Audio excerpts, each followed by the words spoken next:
Mga idol, so mayroon nga tayong bagong dating na parcel dito galing kay 4Leaf. So i-unbox natin siya. So ipinapa-review niya to. Then check natin kung goods ba yung quality ng item na.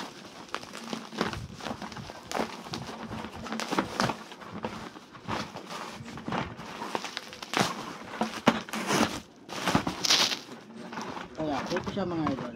Ito yung laman ng box.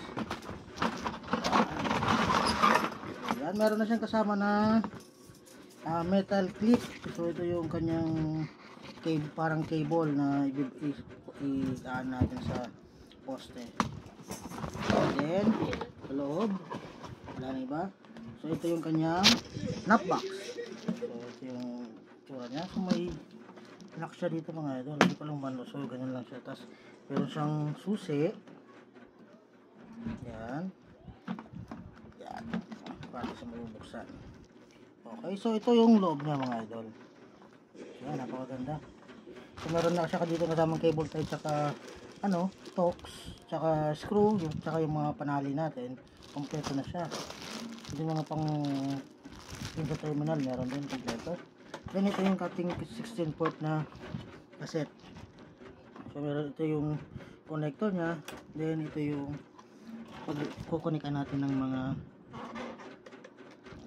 yung UPC, yung UPC connector. Okay, so ayos naman. So makapal siya mga ito. So hindi tayo yung lugi sa presyo na. So ito kung bibili nyo kay 4Leaf, so nagkakalaga po ito ng 1,000 pesos. So kasama na po itong 16 port na cassette. Then itong napbox na napakaganda, napakakapal po, na good quality talaga. Tsaka kapal ng mga locks nya, may susi na siya. So wala na bang kasama na yung susi niya dito mga idol. So ayos na ayos ito mga idol sa pagkakabit ng ating mga fiber optic.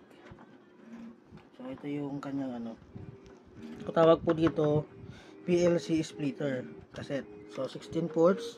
So isang linya lang po.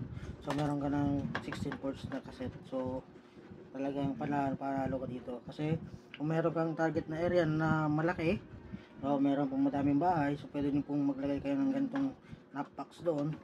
Then doon na po manggagaling lahat ng mga connection nyo. Papunta po sa mga clients nyo na gusto po mag-avail ng inyong internet connection. Diba? So napakaganda, napakakapal po talaga natin.